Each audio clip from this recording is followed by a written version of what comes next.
Senator Alan Peter Cayetano dumalo sa INC rally sa EDSA People Power Monument. Ang pinakahuling kaganapan dyan sa area ihatid sa atin ni RH15 Giselle Ricafort. Giselle.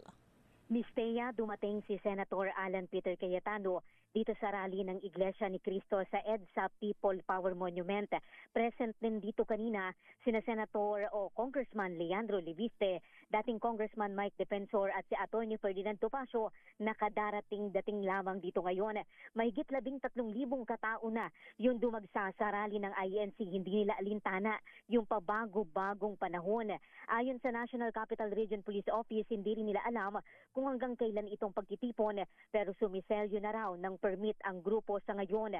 Tukod pa rin yung daloy ng trapiko sa dalawang linya ng EDSA Ortigas na binuksan na sa mga sasakyan.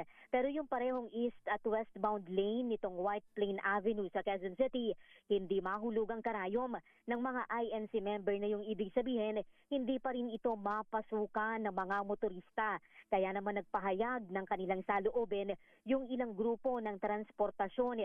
Ito'y matapos ng bumigat yung daloy ng trapiko, isinara pa kanina yung ilang bahagi ng EDSA dahil sa malawakang pagtitipon.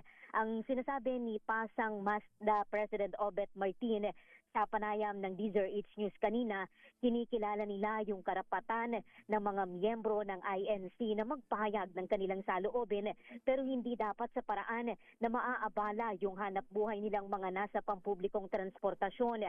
Maliban dito, apektado rin daw yung maraming pasahero na karaniwan lamang na mga manggagawa.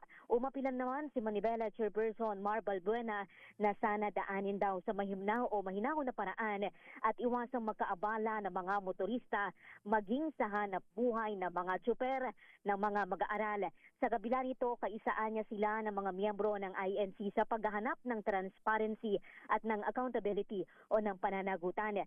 Samantala, umaaring naman yung mga kasamahan ni Julie ng Metro Rizal UB Express sa sobrang traffic dito sa bahagi ng White Plains Avenue, Quezon City. Ito si Giselle Ricafort para sa DZRH, una sa Pilipinas, una sa Pilipino.